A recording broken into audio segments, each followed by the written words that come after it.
So what exactly is debugging? Debugging, Visual Studio is great in terms of debugging. You can hover over variables. It'll tell you, what the value of the variable is during runtime. So when you're actually executing the code. So if you have a logical error, you can actually have breakpoints at particular points of your program. It will pause and you can actually see what the values are. So we're going to actually start with this particular program here. So if we, let's see, okay, it's the same one. So ignore some sections. Some sections may make sense, like functions.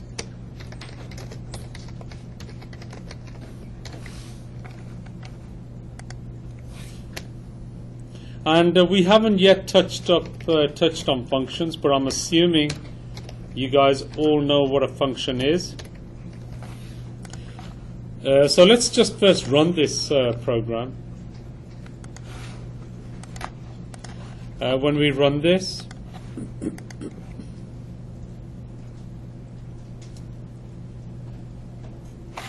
it'll say enter two numbers. We're going to say 12, and it multiplies them and comes back with an answer. So when we look at the code, right at the top we have the function prototype. So basically what this is telling you is we have a type, a data, a number that's going to be returned, which is going to be a float type. The function name is myAdd. We're going to pass into it two floats, two data types that are going to be a float type.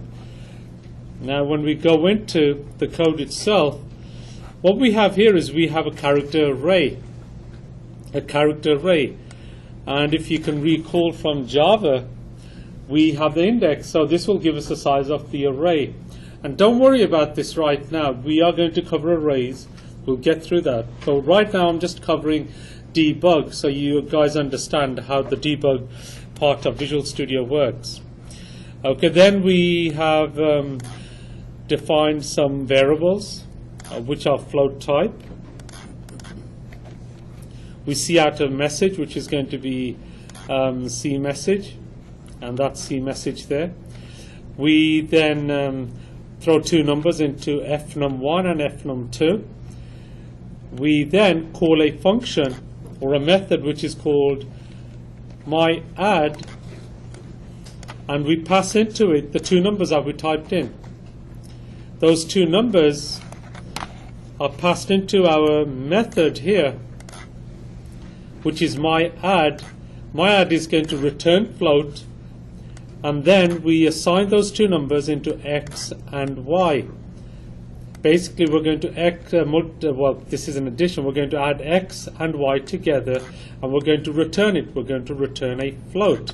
The float comes back here, and the answer of that float is assigned to ftotal. Now ftotal is then output. And you could see when you hover over any of these variables, it'll tell you it's float fnum1. So when you're actually debugging, and if you're using different data types that are not typecasting, or you can't put a double into a character, you can't put an integer into a string or a character and so on, then you can hover over and you can check what the data types are, and you could see that pop-up. It's saying it's a float num. These are all float nums. So I'm fine with the types, and cans is a character array. It tells you the index there. Okay, it's of 15 characters. This is the size of our array, this which was automatically dimensioned. It was automatically set because of the size of our string. Now what we can do is, if you go to the left side of this grey bar, we can click on it, and we're applying a breakpoint. A breakpoint basically tells us that our application is going to pause at that particular point. So we can have as many breakpoints. So if you have an application, you know it's not working at a particular point, or in a method or function, you can apply breakpoints, and that your application will stop at that point. So now if we run this with this one breakpoint, I'm going to run this.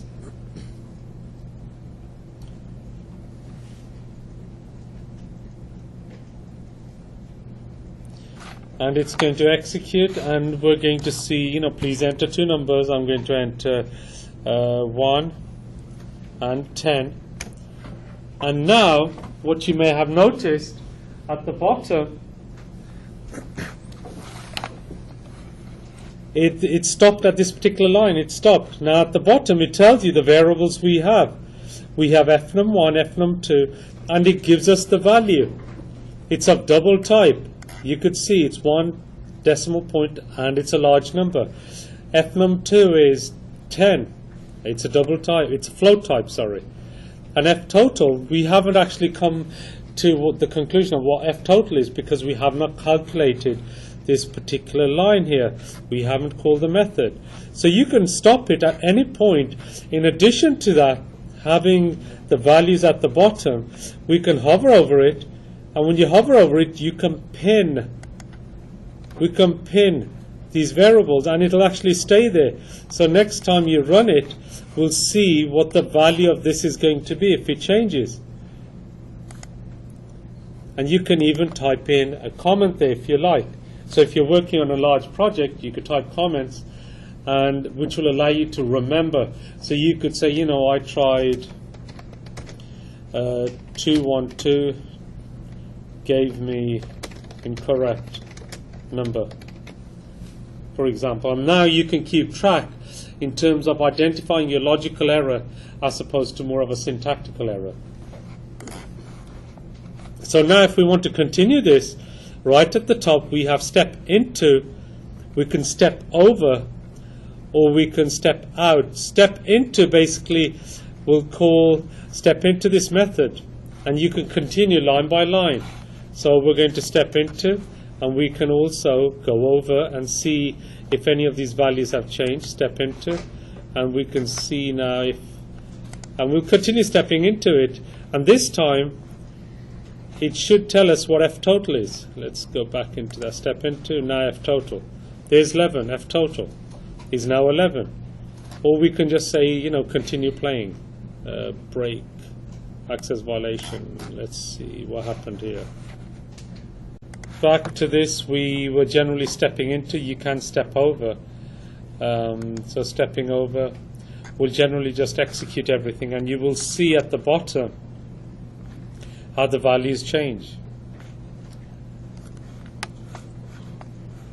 So once again, it's a great tool to do this. You can hover over it, you can pin anything, and you can add comments. You can also unpin it if you want to, or if you want to remove it, you can do so. So you can have lots of pinned items on your code just to keep track, rather than physically writing this on a piece of paper.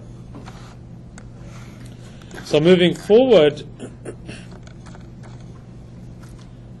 so with this particular code, I actually go through how to step into, step out of.